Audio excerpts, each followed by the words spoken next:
AP Telangana ప్రాజెక్టులపై dialogue war ముదురుతోంది. బనకచెర్లపై Telugu రాష్ట్రాల సీఎంల వ్యాఖ్యలు అగ్గిరాజేశాయి. నిన్న చంద్రబాబు రేవంత్లు చేసిన వ్యాఖ్యలతో పొలిటికల్ హీట్ పెరిగింది. దీనిపై ఇవాళ బీఆర్ఎస్ కాంగ్రెస్ నేతల మధ్య మాటల యుద్ధం మంటపుట్టించింది.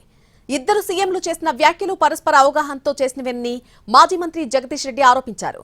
కాళేశ్వరం నుండి 240 టీఎంసీల నీళ్లు వాడకపోతే రేవంత్ రెడ్డి బనకచెర్లకు ఒప్పుకున్నట్టేని అన్నారు. ఏపీ సర్కార్కు కౌంటర్ ఇచ్చింది కాంగ్రెస్ పార్టీ. బనకచెర్లలో తెలంగాణ వాటా కోసం కొట్లాడి తీర్తామని స్పష్టం చేశారు ఎమ్మెల్సీ అద్దంకి దయాకర్ రావు. ఇక తమ వాటా గురించి మేం కొట్లాడితే మీకు వ్యతిరేకం ఎందుకవుతుందని ఏపీ ప్రభుత్వ తీరుపై విమర్శలు చేశారు.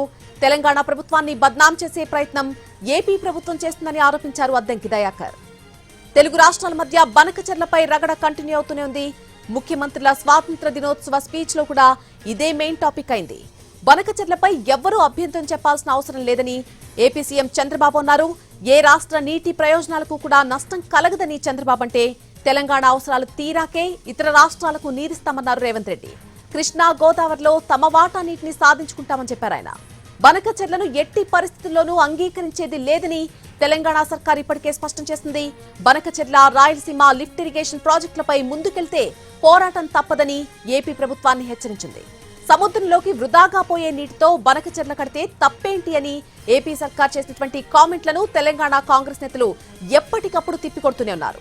బనకచెర్లను ఆపేయాలంటూ కేంద్రం ఇచ్చిన ఆదేశాలు తమ పోరాట ఫలితమేనంటూ అనేక సభల్లో స్పష్టం చేస్తున్నారు. బనకచెర్లను కట్టనిచ్చే ప్రసక్తే లేదంటున్నారు తెలంగాణ నేతలు. మొత్తానికి తెలుగు రాష్ట్రాల్లో సాగునీటి ప్రాజెక్టులపై మాటల యుద్ధమే కొనసాగుతోంది. బనకచెర్ల రాయలసీమ లిఫ్ట్ ఇరిగేషన్ ప్రాజెక్టులపై ఏపీ ఏ మాత్రం అడుగేసినా సరే గల్లీ నుంచి ఢిల్లీ దాకా పెద్ద ఎత్తున పోరాటం చేస్తామని తెలంగాణ ప్రభుత్వం హెచ్చరిస్తోంది.